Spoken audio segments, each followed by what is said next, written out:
Uncanny Avengers number 29 by Jim Zub and Sean Isaacs. High above Avengers Mansion, a detail flies the detained Kane Marco, aka Juggernaut, to some prison location while he threatens the guards along the way. Suddenly he hears Dr. Voodoo's spell, dissipates from his restraints, and falls at breakneck speeds towards Earth, sending the former Unity squad sky high. While they engage in a rather unprepared battle, they can't figure out how he showed up until he mentions one word: Cyttorak. Rogue punches him into some nearby cars and begins organizing her team.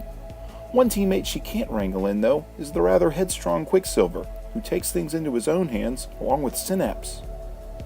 Meanwhile, Voodoo realizes that the spell he used to summon the Cytora to rebuild the mansion also summoned Juggernaut.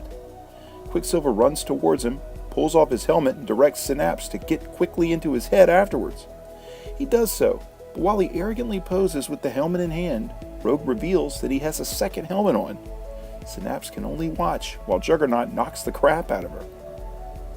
Enraged, Pietro runs towards him but is quickly dealt with, while Wasp does as much as she can.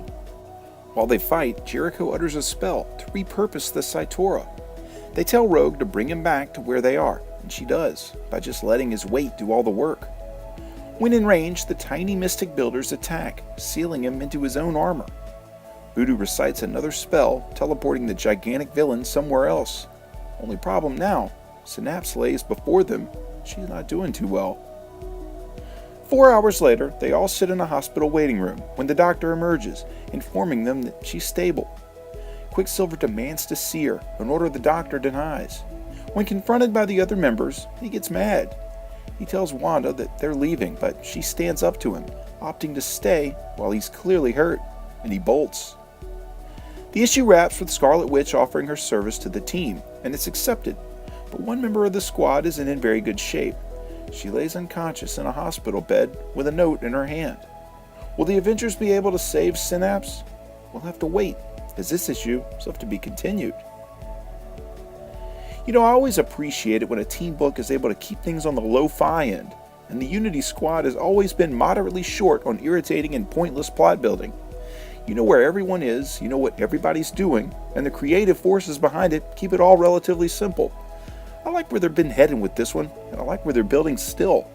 I give this one a 9 out of 10. If you like this video, there's hundreds more like it, spanning several current and classic story arcs. Click the boxes here for more playlists. This video is also accompanied by my blog at nerdiestkidyouknow.com. You can also follow links to my Facebook or Twitter pages, as well as a link to this very issue for sale on my eBay page by clicking below. For the Nerdiest Kid You Know, I'm Sam Torito. Thanks for watching.